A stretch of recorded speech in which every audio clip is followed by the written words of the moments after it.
Hey guys, I'm back. So now that we've gotten through all the textbook and vocabulary and theory and all of that, let's apply it. Let's do the thing where we apply the theory. This is my favorite part. So, if we're going to talk about crime and deviance in America and the things that we learned about crime and deviance, deviance can be a very fuzzy term, right? What one person considers deviant, another person might not. And often these kinds of things are used to police, control, corral populations that aren't popular or that people see a need to control. So, the documentary we're going to be watching this week is called The 13th. It's directed by award-winning documentarian Ava DuVernay, and it's on Netflix. If you would prefer to watch it on Netflix on your big TV, it's still there, I promise. You can watch it there. But Netflix very kindly put it on YouTube for free for educational purposes, literally for this exact reason, so I could use it with you guys. So I'm super excited about that.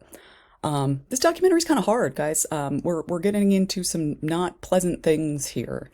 In America, it's kind of hard to talk about our criminal justice system and not talk about race. I would be neglecting my duty as an educator if I did not bring up race as we talk about criminal justice in America. So, the premise behind the 13th is that there's a loophole in the 13th Amendment.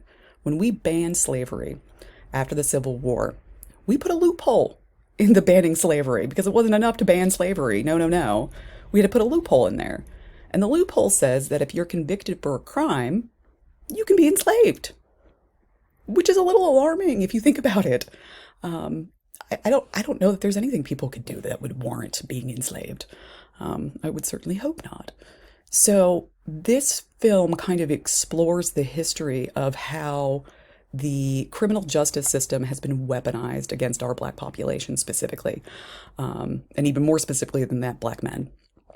We have an entire generation of Black men that we've lost to really ridiculous laws. And they make a really good argument about how this came to be, why this happens. This is also a master class in sociological theory, guys. It's all of them. There is critical theory all over this. There is symbolic interactionism all over this. There is structural functionalism all over this. Whatever your favorite theory is to use, you will find it in this amazing documentary.